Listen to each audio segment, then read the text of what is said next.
यहाँ ज़्यादातर पार्टी जो है हावी होकर करके मुझे, जब मैं इस बात को उठाने की कोशिश की तो कहा आपको मैं देख लूँगा, मारने की धमकी दे रहे हैं। अरे किसको धमकी दे रहे हो? मैं भी एक पार्टी का राष्ट्रीय अध्यक्ष हूँ, मेरे पास भी 84 लाख हमारे मेंबर हैं, 777 मेरे ऑफिस हैं, 14 देशों में मैं काम कर रहा हूँ। आप मुझे मारना चाहते हो? हम अगर मुझे मारना चाहते हो तो आज बीजेपी के अमित शाह भी मुझे जो है अरेस्ट करना और मारना चाहा, लेकिन नहीं मार पा रहा है। इसलिए करेंगे वो जो ब्राह्मणवाद है वो नहीं होने देंगे, और इसीलिए ब्राह्मणवाद ने अंग्रेजों को भगाने की कोशिश किया था, क्योंकि अंग्रेजों ने बहुत सारे कानून कैंसिल किया था और ये नहीं चाहेंगे। आप कह रहे हैं कर दीजिए, मैं पहला व्यक्ति हूँगा जो मुझे कुछ नहीं चाहिए, लेकिन मैं कपड़ा उतार करके इंडिया गेट पे आवाज़ करूँगा कि मुझे UCCC यानी कि यूनिफॉर्म कास्ट कोड चाहिए। ये डॉक्टर दुआ का आह्वान होगा, मारने और धमकी देने से नहीं होगा।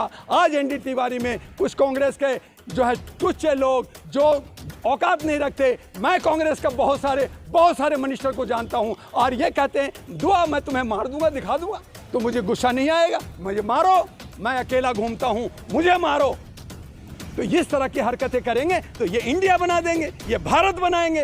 दे रहा हूं कि चाहे वो NDA हो चाहे इंडिया हो, ये 250 से दोनों बाहर नहीं जा रहे, ऊपर नहीं जा रहे हैं। तो फिर सरकार बनाने के लिए 22 लोग चाहिए, और 22 लोग डॉक्टर दुआ तैयार करेगा और वो किंग मेकर बनेगा। ये मेरा भाई, आपका भाई, ये सब बनेंगे और उसकी सरकार बनेगी। इसलिए मैंने कहा संभावना है कि मायावती कहीं प्रधानमंत्री न बन जाए। आप देख रहे हैं पब्लिक आवाज TV।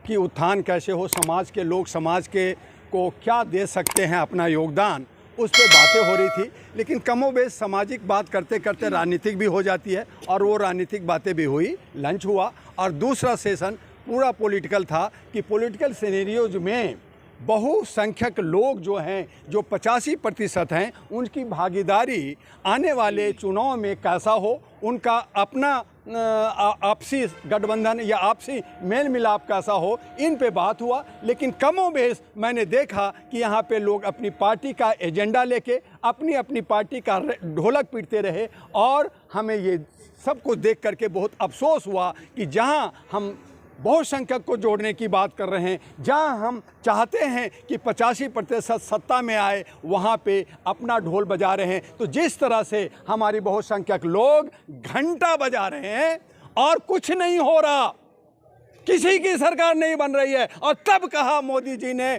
कि मुझे कोई नहीं हरा सकता, मैं बीजेपी की सरकार बना लूंगा, मैं तुम्हें तोड़ दूंगा, तुम टुकड़े टुकड़े गैंग हो। तो ये टुकड़े टुकड़े गैंग मीटिंग सीटिंग ईटिंग रोज कर रहे हैं, रोज 10-20 मीटिंगें हो रही हैं, लेकिन रिजल्ट नहीं आ रहा। मैंने अपने दोस्त से कहा, मैंने जस्टिस वीरेंद्र जी से कहा, सुमैया जी से कहा कि रिजोल्यूशन पास करो, करना क्या है, हमारे 85% बहुजन को कहां जाना है उसकी दशा दिशा दो। ये बकवास नहीं होगा। लेकिन यहाँ ज़्यादातर पार्टी जो है हावी होकर करके मुझे, जब मैं इस बात को उठाने की कोशिश की तो कहा आपको मैं देख लूँगा, मारने की धमकी दे रहे हैं। अरे किसको धमकी दे रहे हो? मैं भी एक पार्टी का राष्ट्रीय अध्यक्ष हूँ, मेरे पास भी 84 लाख हमारे मेंबर हैं, 777 मेरे ऑफिस हैं, 14 देशों में मैं काम कर रहा हूँ। आप मुझे मारना चाहते हो?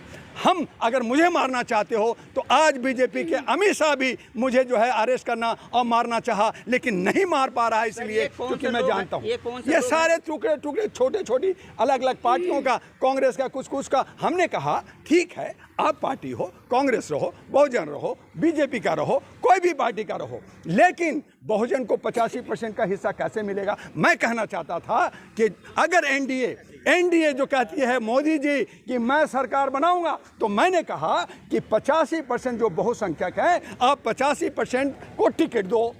नहीं देते तो मैंने उसमें कहा कि फिर 85% जो बहुसंख्यक हैं वो बीजेपी का टिकट ही ना लो। तो जब टिकट नहीं लोगे तो उनके पास 15% रह गया, तो 15 वो कैंडिडेट ढूंढते रहेंगे सर, वो तो लेकर के, तो उनको कैंडिडेट नहीं मिलेगा, वो रोएंगे। और दूसरी तरफ जो इंडिया है, मैंने कल कहा कि इंडिया को अगर उसमें एल लगा देते, इंडियन कर देते, तो वो भारतीय कहलाता। तुमने भी वही किया, साइन इन इंडिया, आपने ईस्ट इंडिया, ये बहस हो रही है। तो भैया भारत कहाँ गया?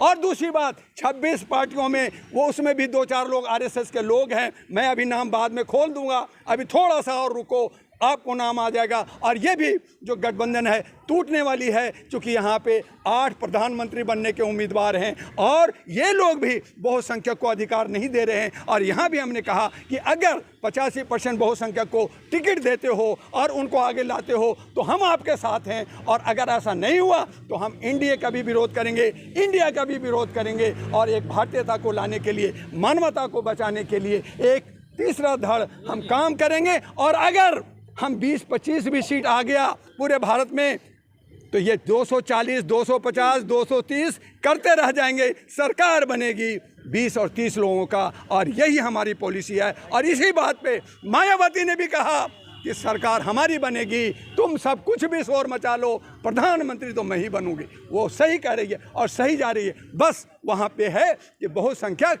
और जो ओबीसी हैं, एससी हैं, उनको एक बार प्यार करना होगा, जो उनसे बिछड़ गई हैं, और उनको आना होगा।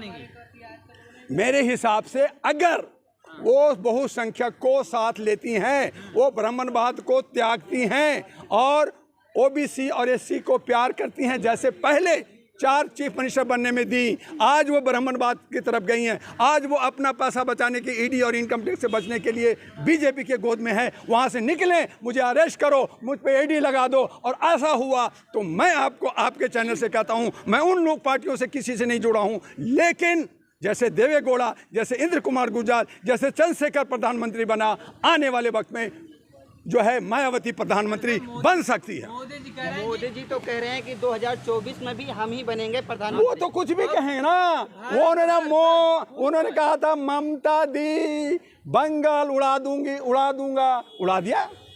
आपने कहा कर्नाटका में, अभी लेटेस्ट कर्नाटका में मेरे बिना कोई सरकार नहीं बना सकता, अगर बनाया तो वहाँ जो है दंगा हो जाएगा। तो क्या कर लिया, कर्नाटका गया, आप मणिपुर में बना लिए जैसे तैसे, आपने दंगा रोका, वहाँ नंगा हुआ। अब वहाँ पे भी बीजेपी सरकार बना के दिखाएं। 21 राज्यों में बीजेपी नहीं है, किस आधार पे, किस आधार पे? अगर आप बनाना चाहते हो, मोदी जी मैं आपको साथ दूंगा, जय मोदी करूंगा, लेकिन 85% बहुसंख्यक को टिकट दो, 2 टिकट नहीं दे सकते। प्रधानमंत्री मोदी जी फिर बनेंगे किस आधार पे? मैं आपसे, जर्नलिस्ट महोदय, सवाल मेरी आपसे है, किस आधार पे?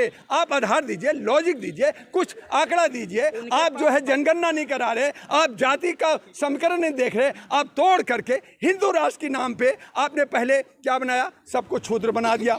फिर आपने बाबाएं हैं, उनके पास बाबाएं हैं। कौन सी बाबाएं? दुनिया को तीसरी अर्थव्यवस्था में ले जाएंगे, भारत को दुनिया के तीसरे नंबर पे। अरे मेरे भैया, ये लॉलीपॉप जो है और ये डुगडुगी बहुत बजा चुके, क्या दिया ये देखने, सब देख रहे हैं कि उनकी जो है कहा 15 लाख हर खाते में जाएगा, 2 करोड़ नौकरी मिलेगी, आपको जनधन मिलेगा, आपको ये मिलेगा, वो मिलेगा, आरक्षण मिलेगा। क्या मिला? आप कह रहे यूसीसी लाऊंगा। मैंने कल राष्ट्रपति को ज्ञापन भेजा है, उसकी कॉपी अभी मेरे हाथ में नहीं है, मैं दे दूंगा आपको। उसमें मैंने लिखा यूसीसी मुझे पसंद है, लेकिन बस इतना फर्क करना है कि यू फॉर यूनिफॉर्म और सी फॉर कास्ट कर दो, और वो कोड रहने दो। तो यूसीसी रहेगा, कास्ट कर दो, कास्ट खत्म, हमें शिक्षा मिल जाएगा, हमें कानून मिल जाएगा, सब कुछ मिल जाएगा। ये ब्लैक जस्टिस, जहां 5 करोड़ केसेस कोर्ट में पड़े हुए हैं, ब्लैक सिस्टम जहां पे लोग जो है 6736 पार्टियों में बांट दिया है, 256 भाषाओं में बांटा हुआ है। आप कहते हो हिंदी को मैं विश्व में बहुत दूर ले जाऊंगा। अरे पहले हिंदी को राष्ट्रभाषा तो घोषित कराओ। आपको यही नहीं पता आदरणीय माननीय सामान्य प्रधानमंत्री जी कि आपका हिंदी राष्ट्रभाषा नहीं राजभाषा है। आप हिंदुस्तान में कहीं भी देख रहे हैं तो अंग्रेजी लिखो और बांग्ला लिखो, उड़िया लिखो, तो इसका मतलब यह है कि अंग्रेजी हमारा हिंदुस्तान का राष्ट्रभाषा है। अभी आपने कहा यूनिफॉर्म कास्ट कोड कर दिया जाए, मोदी खुद चाहते हैं जाति विहीन समाज बनाना। तो करो ना, मैं कहा करो, मैं जान दूंगा, पहला मैं साथ दूंगा कि आप UCC means uniform caste code बनाओ। कास्ट खत्म तो ये सारे तो आरक्षण भी खत्म। 6000 सुनिए, 6043 खत्म हो जाएंगे, सब एक जात के हो गए, सबको एक समान शिक्षा मिलेगा, सबको एक समान न्याय मिलेगा, सबको रोटी कपड़ा मकान मिलेगा, तो उसमें मरेंगे कौन? मरेंगे वो जो ब्राह्मणवाद है वो नहीं होने देंगे। और इसीलिए ब्राह्मणवाद ने अंग्रेजों को भगाने की कोशिश किया था, क्योंकि अंग्रेजों ने बहुत सारे कानून कैंसिल किया था और ये नहीं चाहेंगे। आप कह रहे हैं कर दीजिए, मैं पहला व्यक्ति हूँगा जो मुझे कुछ नहीं चाहिए, लेकिन मैं कपड़ा उतार करके इंडिया गेट पे आवाज़ करूँगा कि मुझे यूसीसीसी यानी कि यूनिफॉर्म कास्ट कोड चाहिए। ये डॉक्टर दुआ का आह्वान होगा। आपको क्यों लगता है कि 2024 में प्रधानमंत्री मोदी फिर दोबारा नहीं बनेंगे, नहीं बनेंगे।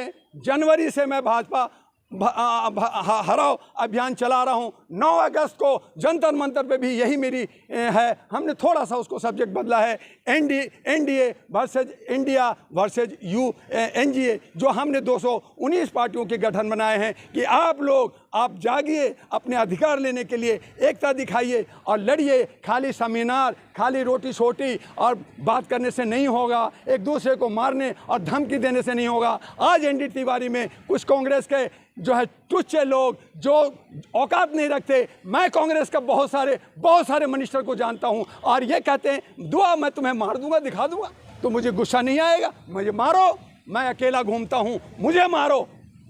तो इस तरह की हरकतें करेंगे तो ये इंडिया बना देंगे, ये भारत बनाएंगे, ये टुच्चे लोग बनाएंगे। अगर मोदी जी नहीं प्रधानमंत्री बनेंगे, क्या राहुल गांधी बनेंगे? राहुल गांधी कैसे बनेंगे आप बताइए ना जर्नलिस्ट महोदय। उनका कांग्रेस का अभी एमपी कितना है? आप पहले आंकड़ा पे जाइए।